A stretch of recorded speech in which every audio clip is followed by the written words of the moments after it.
15절부터가 바울이 에베소 교회 성도를 향한 중보 기도입니다. 에베소 교회 성도들을 향해서 중보 기도를 하는 내용인데 1년 전에 이거 다 봤습니다. 봤는데 제가 이거 그냥 1년 지나서 올해 지금 이걸 그냥 다 넘어가고 이제 새로 하려고 했는데 한번 봤어요. 작년에 이 바울의 기도를 어떻게 설교했나 원고를 보니까 너무 좋은 거예요.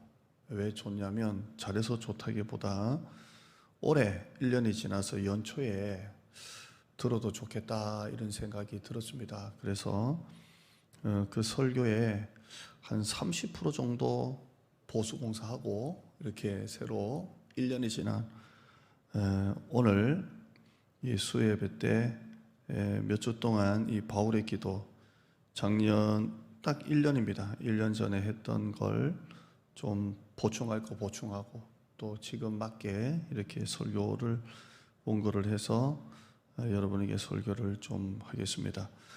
우리가 지금 에베소서를 나누고 있는데 에베소서의 이번 새롭게 시작하는 주제는 구원의 풍성함을 누리자입니다. 구원의 풍성함을 누리자. 구원이 풍성하고 그걸 받자가 아니라 누리자. 구원의 풍성함을 누리자입니다. 오늘 제가 유튜브에 찬양을 듣는데 찬양이 이렇게 좋았나. 찬송 하나 들었는데 뭘 들었냐면 내가 매일 기쁘게 순례의 길 행하면 주의 팔이 나를 안보함이요 성령이 계시네 할렐루야 함께 하시네. 너무 좋은 거예요. 이게 구원이다. 참 구원의 이 풍성함을 누리자 했는데 이 사도 바울의 이 중보기도가 그겁니다. 너희가 구원의 풍성함을 누렸으면 좋겠다 이런 기도입니다. 구원의 풍성함을 누리자입니다. 오늘 수예배 예배 나오신 여러분 또 온라인으로 오늘 몇 분 이렇게 참여하시던데요. 온라인이 두 분이 이렇게 들어와 계세요. 아니 많이 들어와 있는데 교회 예배도 드리시는 분이 온라인으로 두 분이 계신다. 여행 장로님 김 원사님이 그래서 좀 많네 보니까 두 분은 여기도 했고 여기도 했구나 이렇게 했는데 이 수예배 들으신 여러분에게 한번 물어볼게요. 여러분은 지금 예수 믿는 거, 교회 다니는 거 행복하십니까? 내가 어쩌다가 예수를 믿게 돼가지고 이렇게 살아야 되나 이런 분 계십니까? 구원의 풍성함을 지금 누리고 계시는 거예요. 구원의 풍성함을 누리자. 무슨 수예배가 이렇게 빨리 다가오냐? 교회 가야 되냐 말아야 되냐? 그럼 여러분은 지금 덜 누리고 있는 거고 수예배인지도 모르고 사시는 분은 아예 풍성함과는 상관없이 지금 살고 있는 분이고 그래도 갈까 말까 하시는 분들은 지금 반은 누리고 반은 안 누리고 수요일인지 아닌지 뭐 예배가 있는지 없는지 모르는 분은 그냥 막 가고 계시는 분이고 그냥 막 계시는 분입니다. 사도 바울이 구원의 풍성함을 누렸으면 좋겠다 하고 기도하는 내용인데 기도로 들어가기 전에 감사부터 먼저 하고 들어가요. 우리가 앞에 나와서 기도하시는 분은 순서가 있잖아요. 순서가 있는데 우리 노회 임원들 모임을 하는데 목사님 기도를 했는데 목사님이 뭐 기도를 했는데 노예 어른 목사님이 혼을 내더만요. 기도 순서 틀렸다고 목사들한테. 목사님 모임이니까 그냥 간단하게 기도하려고 그냥 간단하게 기도했는데 기도가 순서가 있지. 하나님 아버지 감사합니다.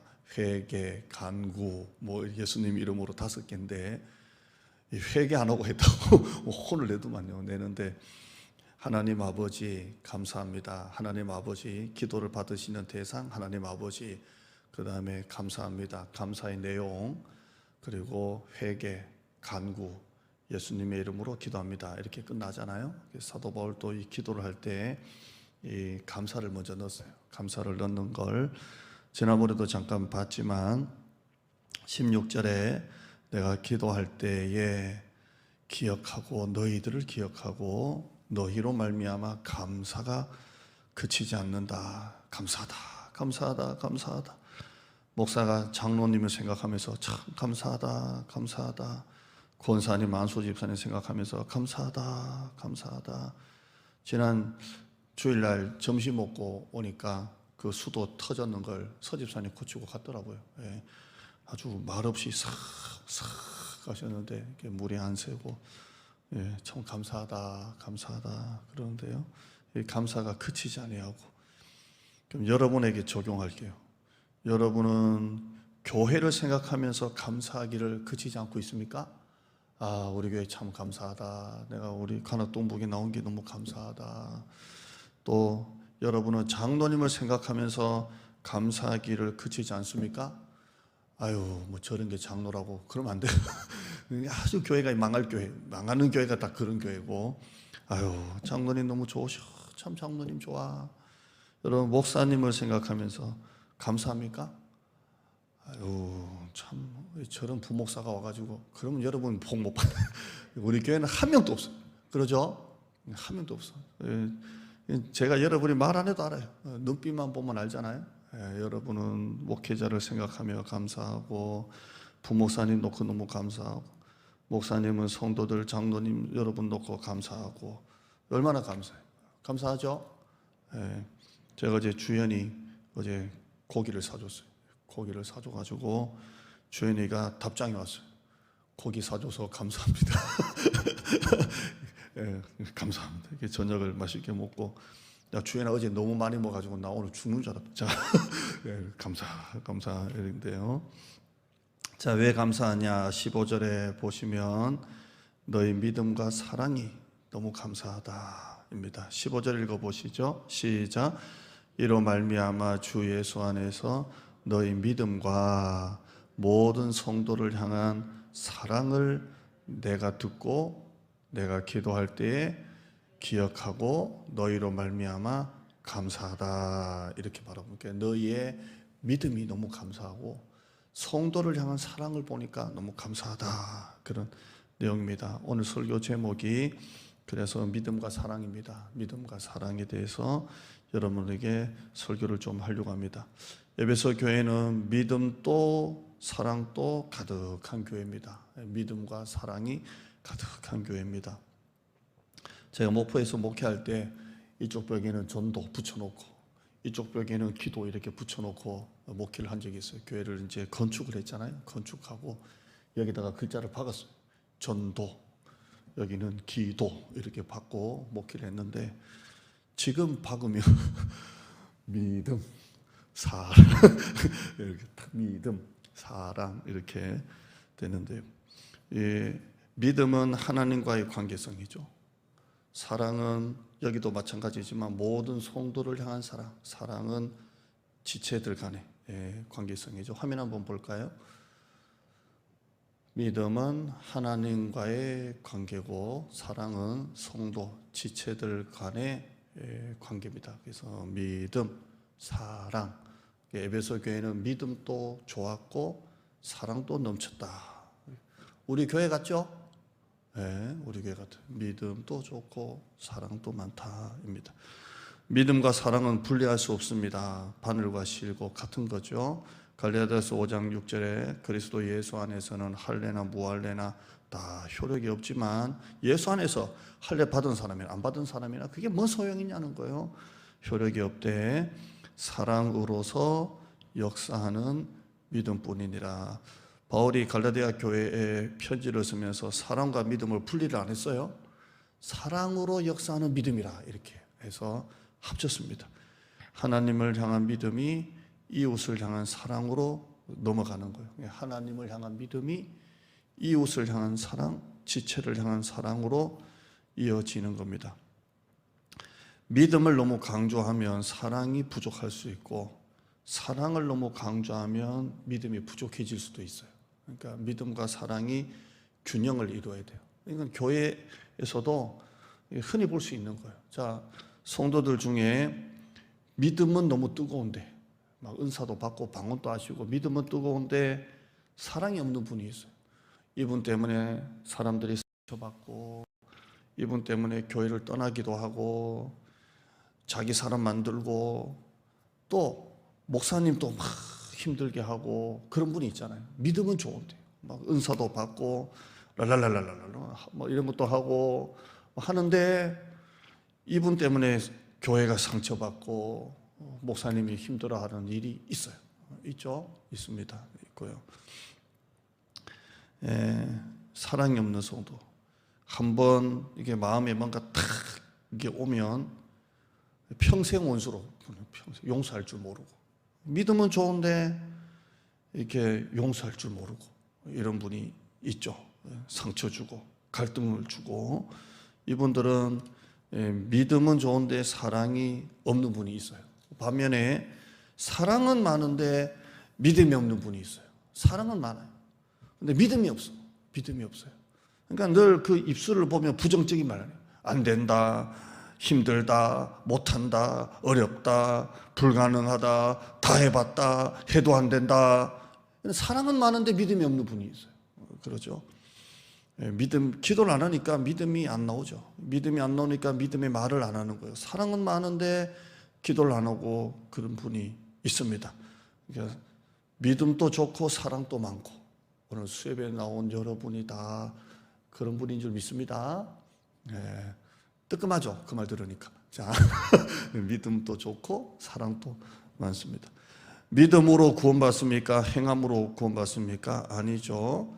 온전한 믿음은 행함으로 이루어지는 거죠. 행함 있는 믿음이 온전한 믿음이에요. 믿음 따로 행함 따로가 아니죠. 행함 있는 믿음이 온전한 믿음입니다. 따라 하실까요? 행함 있는 믿음이 온전한 믿음이다. 저 사람의 믿음이 있다 없다는 뭘로 알 수 있어요? 말로서 알 수 있는 게 아니라 행함 있는 것을 통해 믿음이 증명이 되는 거예요. 행함을 통해 믿음이 증명이 되는 것입니다. 나는 하나님을 믿는다 해놓고 기도 안 하는 사람은 사실 믿음이 없는 사람이에요. 이 사람이 기도를 하는가 안 하는가 보면 믿음이 나오는 거예요. 믿음이 없는데 어떻게 기도하겠어요? 믿음 있는 사람이 기도를 하는 거예요.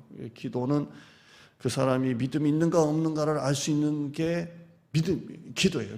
기도를 많이 하시는 분은 그만큼 하나님을 향한 응답에 믿음이 있는 거예요. 하나님께 나아가는 자는 반드시 그가 계신 것과 그가 자기를 찾는 이들에게 상 주시는 이심을 믿어야 할지니라. 히브리서 11장 6절이잖아요.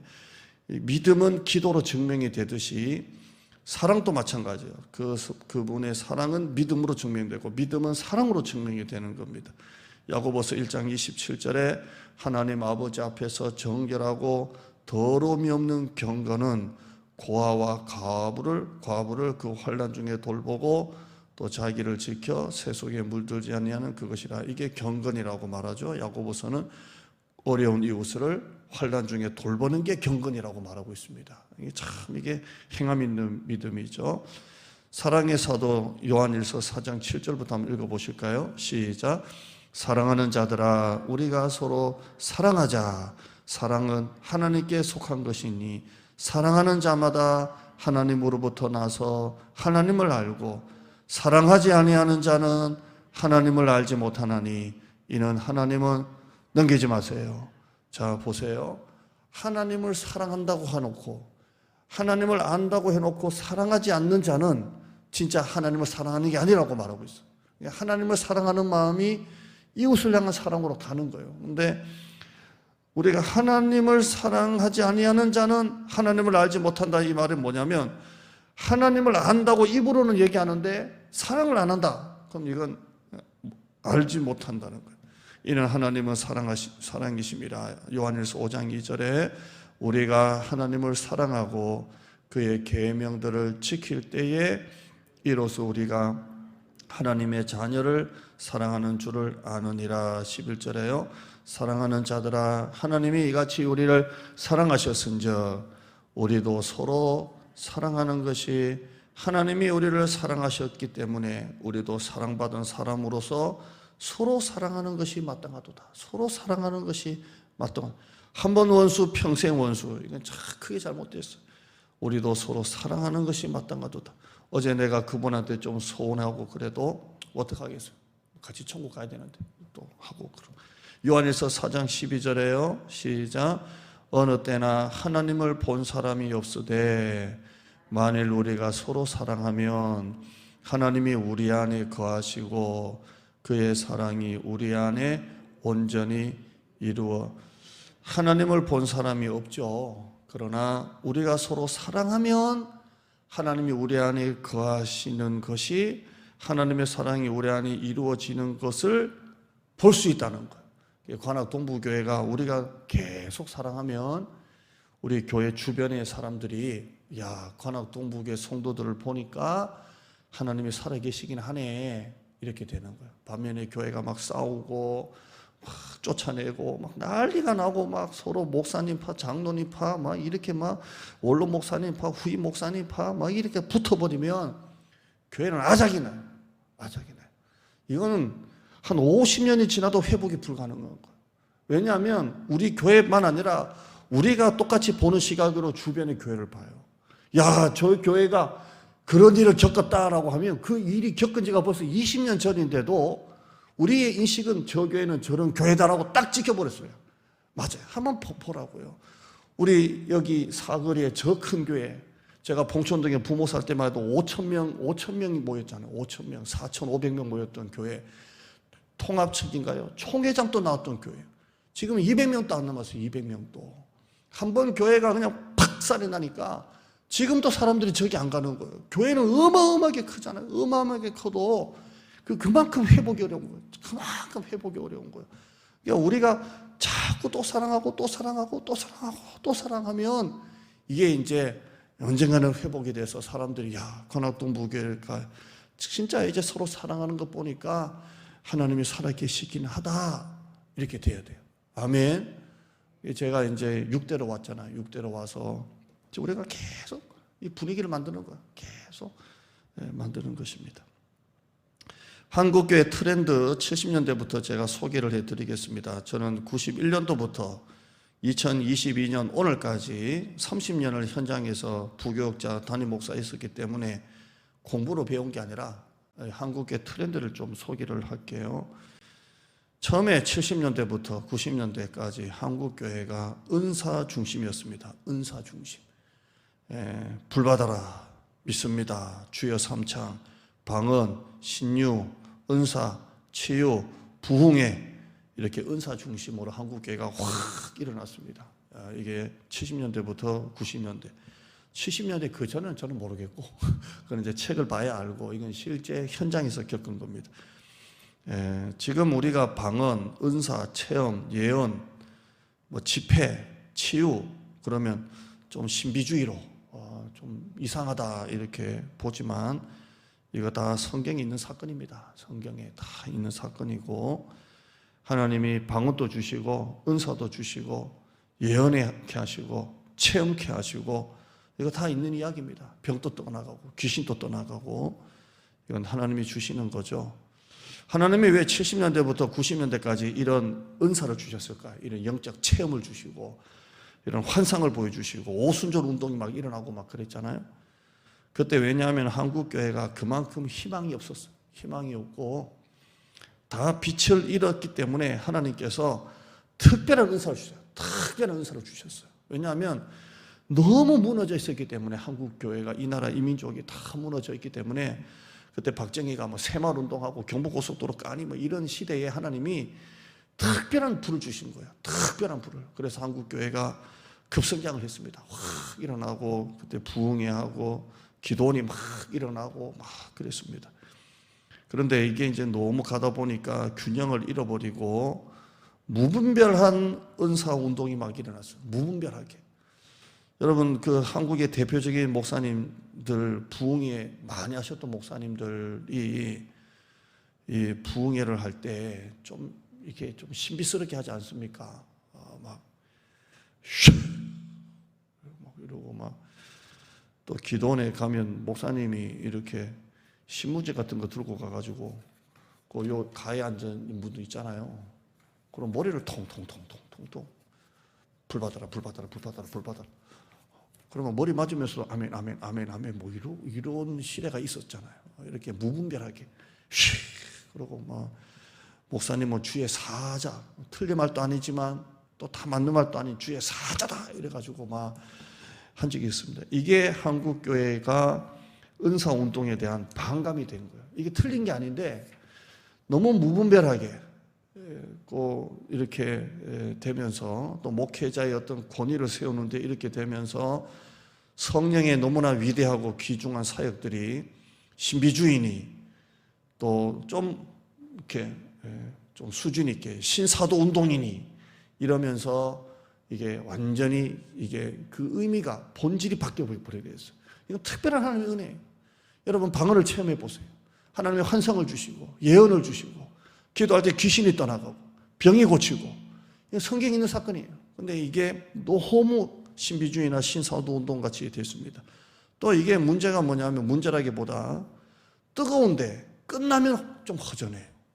막 집회할 때는 막 뜨거운데 집에 가면 좀 허전해. 이게 은사운동회입니다. 그러다가 오카노 목사님 중심으로 CCC, 내비게이터, IBF 같은 선교단체에서 하는 성경 공부가 교회에다가 적용이 됩니다. 이걸 선교단체에서 했던 CCC, 내비게이터, IBF 이런 선교단체에서 했던 성경 공부를 교회에다가 적용시킨 목사님이 오카노 목사님이고 하영종 목사님이고 홍정일 목사님이고 이렇게 해서 적용을 한 거예요. 그래서 젊은 사람들이 막 기존 어른들의 막 뜨거웠던 막 집회식에 막 이런 것에 좀 공허하다가 체계적으로 목사님이 맨투맨으로 한 10명 앉혀놓고 막 제자 훈련을 막 장년들에게 하니까 이게 막 한국의 센세이션이 일어났습니다. 이게 제자 훈련 운동이고 막 그렇게 됐죠. 젊은 크리스찬들이 영적으로 목말라하다가 거기에 확 몰리게 된 겁니다. 그런데 오카노 목사님이 나중에 고백할 때 뭐라고 고백하셨냐면 내 제자 훈련 운동에는 성령이 약했다 이런 고백을 합니다. 성령의 제자 훈련 해야 되는데 너무 공부만 가르쳤다, 교리만 가르쳤다라고 고백을 하기도 했습니다. 이게 계속 했고요. 그러다가 이제 또 어떻게 바뀝니까? 불신자 중심의 열린 예배, 구도자 예배, 찬양 예배로 바뀝니다. 이건 불신자 중심으로 누구나 와도 교회 와도 부담이 없이 교회 문턱을 낮춰서 하도록. 이것도 부작용이 있죠. 왜 그래요? 교회 안에 이미 전통 예배에 익숙해진 분이 적응이 안 되는 거예요. 갑자기 강대상이 이만한 강대상이 요만한 강대상이 되고 뒤에 의자가 없어져 버리고 사도신경이 날아가 버리고. 그러니까 이게 지금 평생 20, 30년 동안 신앙생활 하셨던 분이 교회에 왔는데 갑자기 이게 없어져 버리고. 우리 시찰에도 개척교회인데, 개척은 아니죠. 원로 목사님도 계시더라고요. 상가교회인데 목사님이 오셔가지고 하루아침에 본당 의자 네모난 거 우리처럼 그 싹 없애버리고 그 개인 의자 있지 않습니까? 개인 의자. 극장 가면 앉는 그런 의자로 교인들이 지난주 예배 들어갔는데 딱 바뀌어버린 거예요, 이게. 이것 때문에 난리가 났어. 난리가 나가지고 원로 목사님도 계시는데 난리가 났어요. 난리가 나서 아주 어려움을 겪었죠. 그래서 원래대로 그 의자가 다 또 사라지고 장의자가 다시 들어오고 막 이렇게 하는데 이게 뭐가 맞냐 안 맞냐를 떠나서 본질의 문제를 떠나서 익숙해진 거예요, 이게. 제가 우리에게 선보는 설교하러 왔을 때 사실 당황스러웠죠. 왜냐하면 이제 그때 사회하시는 우리 집사님이 사회하셨나요? 뭐 이렇게 하시고 강대상 위에 앉아있다가 올라가려고 했는데 강대상 의자가 있어야지. 그래서 저쪽에 앉아있다가 소개받아가지고 삐쭉삐쭉 올라와서 설교를 했잖아요. 그때 크리스탈 허벅지 다 비치는 거. 그게 지금 교육관으로 옮겨가고 다시 이걸로 만들어지고 의자 다시 옮기고 사도신경해서 옛날 정통교회는 성시교독했잖아요. 목사님 하나 하면 성도하고. 이거는 없애는 대신에 반반 조합으로. 그래서 부담도 없고 너무 전통 예배도 아닌 반반으로 한 거예요. 얼마나 지혜로운 목회자를 만났는지 뱀같이 지혜롭게, 뱀같이 지혜롭게 해서 기본 분들도 사도신경도 살리고 이렇게 해서 강대상도 이렇게 하고. 왜? 나도 이게 익숙하고 이렇게 했습니다. 자, 이게 불신자 중심의 열린 예배입니다. 이게 이제 구도자 예배, 찬양 집회인데 이렇게 가다 보니까 설교 시간보다 찬양 시간이 너무 많아지고 설교가 너무 막 본문 중심이 아니라 불신자 중심으로 가다 보니까 기존 성도들은 설교 들어도 너무 약하고 메시지가 너무 약하고 이렇게 되죠. 이렇게 되죠. 자, 그러다가 이제 온라인 시대가 열렸습니다. 유튜브, 미디어, 온라인 콘텐츠, 스타 목사, 마케팅 지금 이렇게 계속 바뀌고 있습니다. 교회가 이제 큰 교회보다는 내실 있는 교회, 계속 생방송하는 교회로 이제 바뀌고 있습니다. 이렇게 해서 이제 부흥에서 은사운동에서 제자훈련, 구도자 예배, 이제는 온라인 예배로 이제 트렌드가 계속 이렇게 바뀝니다. 한동안은 온라인 시대가 계속 열릴 것 같은데요. 저는 이 한국교회의 영적 흐름, 교회의 이 문화적인 사역을 저는 하나도 부정적으로 보지 않습니다. 왜냐하면 하나님이 그때마다 쓰신 거예요. 그때마다 하나님이 필요할 때마다. 지금 만약에 온라인 시대 가운데 우리도 유튜브 안 해. 어제 제가 아는 목사님 만났는데 딸 이제 서울대 성악과 시험 보고 있어서 이제 잠깐 우리에게 들리셔서 오늘 시험 본다고, 실기 시험 본다고 하시는데 이렇게 얘기하는데, 그 목사님은 유튜브도 안 하고 온라인도 안 하고 아무것도 안 해요. 예배 드리려면 교회 와라. 예배 안 드리려면 교회 안 오면 예배 못 다. 이렇게 쭉 나가는 분이 있어요. 대단하죠? 아이고, 참, 이분도 참 대단하게 쭉 그냥 나가요. 예배는 교회에서 드려야지. 어디서 온라인으로 하냐? 그래서 그냥 그대로 쭉 가요. 그리고 이 시대 가운데 2년 동안 한 번도 예배 안 드린 적도 없고, 그냥 쭉 가는 분이 있더라고. 우리는 그러지 않습니다. 우리는 할 수 있으면 콘텐츠를 많이 만들고 싶고 그래요. 많이 만들고 싶고. 근데 이런 콘텐츠는 담임 목사 혼자 부목사님하고 둘이 만든 게 아니라 대형 교회는 다 팀을 이루어서 스태프들이 함께 머리를 맞대가지고 그런 콘텐츠가 나오는 거지 쉽게 나오는 게 아닙니다. 저는 아무튼 이 사역을 한 번도 부정적으로 보지 않습니다. 온라인 시대는 온라인 시대로 또 하나님께서 또 주시는 것 같고, 그때마다 하나님께서 한국교회를 축복하실 때 쓰셨던 성령의 사역이 있습니다.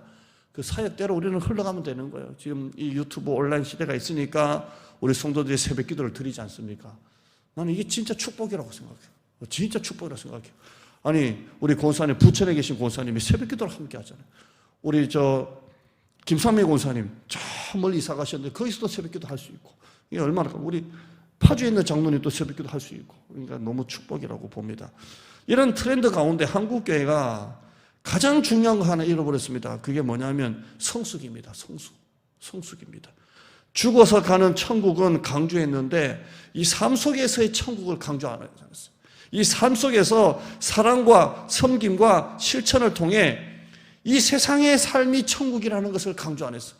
그러니까 내세적인 천국만 강조했지, 이 현세 안에서 우리가 서로 사랑하면서 섬기면서 진정한 교회가 천국이고 가정이 천국인 것을 강조 안 했다는 겁니다. 이걸 한국교회가 놓친 것입니다. 지금 한국교회는 교회가 없어서, 또 십자가가 없어서, 건물이 없어서 예수 못 믿는 사람은 없습니다. 전신의 교회입니다.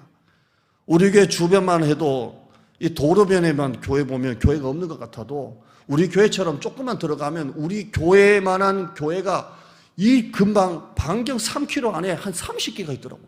와, 이렇게 많나?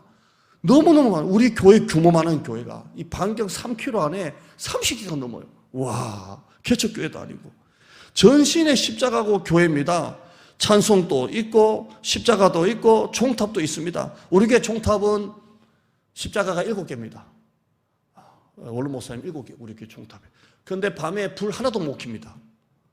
우리 김연아 권사님 대신방 이제 갔을 때 우리 교회 어떻게 오셨어요? 그러니까 아파트에서 거실에서 딱 보니까 교회 십자가가 있길래 오셨대요.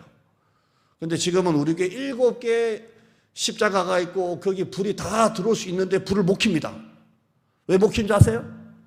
앞에 아파트가 민원 넣어서 못 켜고 있답니다. 눈부시다고. 우리도 민원 넣어야 돼. 아파트 불 끄라고다. 그 아파트에서 우리 교회 십자가가 자기 눈 부신다 해가지고 민원 들어와가지고 지금 7개 십자가를 지금 못 켜고 있어요. 우리 교육관 입구 이 간판도 밤 10시 넘으면 불이 탁 꺼집니다. 그것도 민원 집어넣어가지고 우리 노회 서기 목사님이 전화가 왔어요. 서기 목사님이 무슨 일이에요? 그러니까 벌써 2년 됐죠. 저 간판 달고 난 다음에. 아니, 누가 총회에다가 고발을 해가지고 총회에서 관악동북에 검색을 하니까 이 노회라고 총회에서 우리 노회 서기 목사님한테 전화 넣어가지고 서기 목사님이 그 노회 소속 관악동북에 전화해가지고 저 간판 불 거라고. 그래서 지금 노란불도 못 켜고 있어요. 야, 참 이거 이젠 안 해도 돼요. 이거 약속의 땅 가야지. 이 불도 못 켜는 교회가 있는데요. 예. 한번 보세요. 진짜 오래간만에 말하는 담배꽁초 쓰레기 한번 보세요. 오늘 목사님도 사진 한 7장 찍었어요. 민원 좀 넣어라. 너무너무 더러워가지고 민원 좀 넣어라. 이 후문 보세요. 이 옆문에 보면 막 완전히 쓰레기 가져가지도 않는 게 뭐 교회 옆에 바닥바닥 붙었는데요. 민원 좀 넣어라. 민원 넣어. 도저히 안 되겠다. 그래서 사진 찍어서 민원 넣었어요. 우리 목사님이 관악구에 민원왕이에요. 민원왕. 나 때문에. 더 침대도 버리고 가고 쓰레기도 버리고 가고 이 앞에 교육관이 완전히. 여러분, 우리 믿는 사람들이 세상 속에서 정말 이 성숙한 삶, 죽어서 가는 내세의 천국이 아니라 이 현세가 천국인 것을 한국교회가 보여줘야 돼요.